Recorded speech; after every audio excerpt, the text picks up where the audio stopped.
Club వద్ద మంత్రి కొండ సురేఖ పొంగులేటి కార్యక్రమంలో పోలీసులు అరాచకం సృష్టించారు. మీడియా కవరేజ్కి వచ్చిన జర్నలిస్ట్ను పోరా అంటూ చెప్పలేని చెడు మాటలతో వరంగల్ సెంట్రల్ జోన్ డీసీపీ భారీ దూషించారు. వరంగల్ తూర్పు జర్నలిస్టులు పోలీస్ అధికారి తీరుపై తీవ్రంగా స్పందించారు.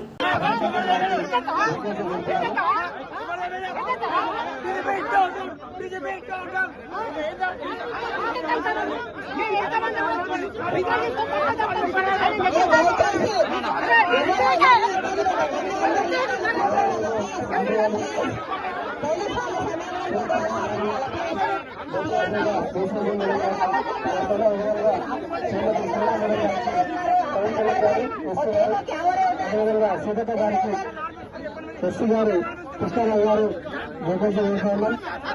అదేవిధంగా గౌరవ మేయర్ గారికి